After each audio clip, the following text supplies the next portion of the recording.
is Ashley at A Bookish Realm, and I am back with another video. As you can see by the title of this video, these are 10 books that I want to read before 2021, and these books are not going to be 2020 new releases. These books are not going to be books that I may get as ARCs or books that are from Libro FM or books that I may borrow from the library. These are 10 books that are literally from my own collection that I really just want to read. Once again, as I said in my last video, I'm going to apologize for the creaking that you may hear of someone walking upstairs. I am bulk filming right now, so you're literally going to probably hear the same things. This was just the most convenient time for me to film, and I literally just can't wait until there's dead silence because I'm just so busy at this point that I have to film when I can film, and so a little creaking is not going to drive us too crazy, and I hope not. I really hope not. But let's go ahead and dive in so this video is not super long. So the first book that I have here is The Lady of the Rivers by Philippa Gregory, and you're probably looking at the tabs like, why do you need to finish this? Clearly you've already read it. Well, technically I've only read part of this book. I own a lot of the books that are written by Philippa Gregory. They are not the most historically accurate books. Don't worry, I know that. I was a history major in college. They are not. She pulls and puts together what she wants and adds fantastical elements to them. And this is the first book in the reading order for the Plantagenet and the Tudors Dynasty series. I probably am saying that first one wrong, but this is the first one, and it actually is a series within itself. It's weird. So I'm reading these in chronological order, like in which they would have really happened in history, instead of reading them in smaller series. So this is the first one, The Lady of the Rivers. I did read part of this. I was annotating it and I was enjoying it, but I believe I was reading this around the time that I got pregnant and I just never picked it up again. But I do own also the Bolin Inheritance, The Other Bolin Girl, which I have read before, The Virgin's Lover, The Constant Princess, and I also own The White Queen, which I think is the one that everybody's watching. But I know that I'm not going to get through all of those books. That's just impossible because they are just dense historical books. But I do want to read them because I just have been really interested in the series for a very long time, and they are ones that I like to take my time with. But in order for me to kickstart that, I really do need to finish reading that one by the end of the year. The next book that I have on this list is The Fifth Season by N.K. Jemisin. Honestly, there's just no excuse for this at this point, okay? Like, I was supposed to read this book in August. I had people holding me accountable, and then I just got caught up in like a reading slump. I didn't want to read any SFF whatsoever, and I just never got to picking this one back up. I need to read this. I have yet to read an N.K. Jemisin book in totality. I do not know what's going on. Booktube is past the point of reading this. People are now on the second, third books, moving on to N.K. Jemisin's other works, and here I am, still holding up the first book in the Broken Earth trilogy. Like, I don't know what's wrong with me. I do know that this is going to take some time for me to get into because of the fact that it is partially written in second person, but I do enjoy second person. But I also heard that there is an adjustment phase within N.K. Jemisin's writing style, but I heard that she's a beast. So the next one that I have here is Trail of Lightning by Rebecca Roanhorse. This is the first book in the Six World series. I think it's series. I don't know if it's just a duology.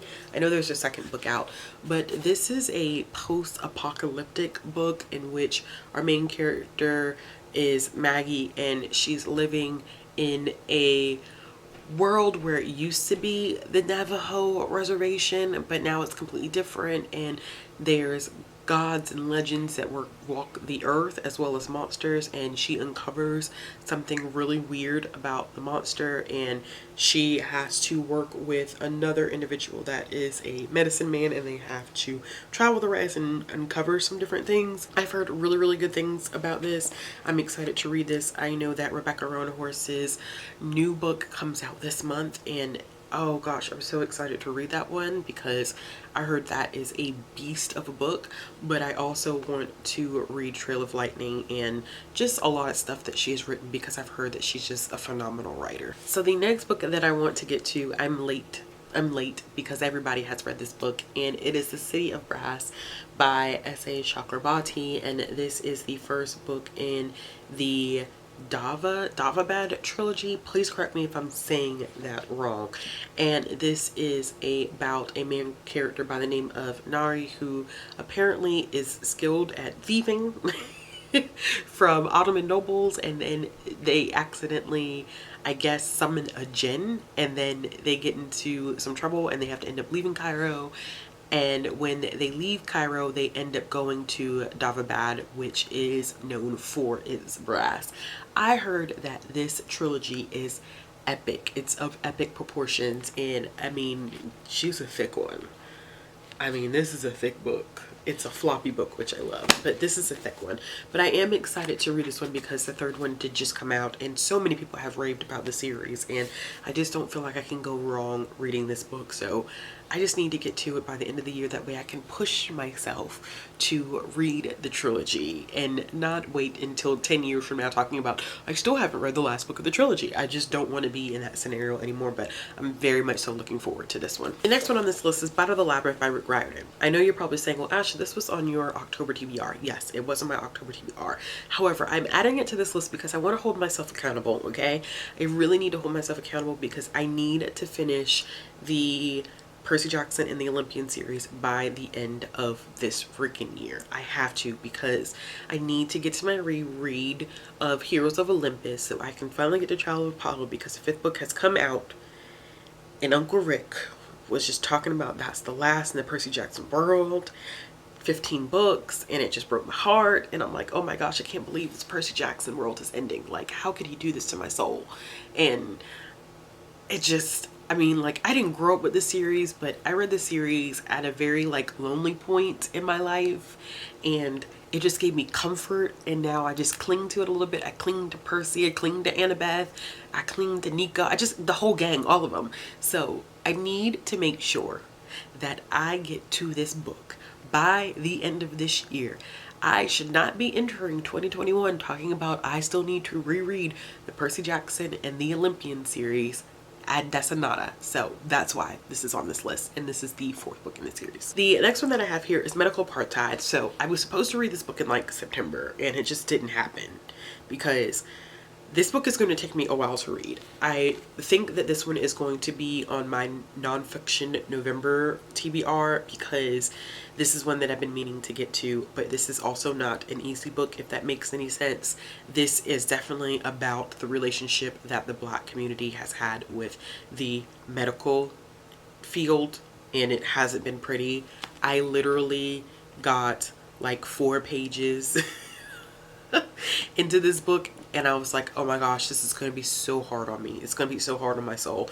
And it is a very detailed and research book, and it's going to have a lot of stuff in it that's going to piss me off.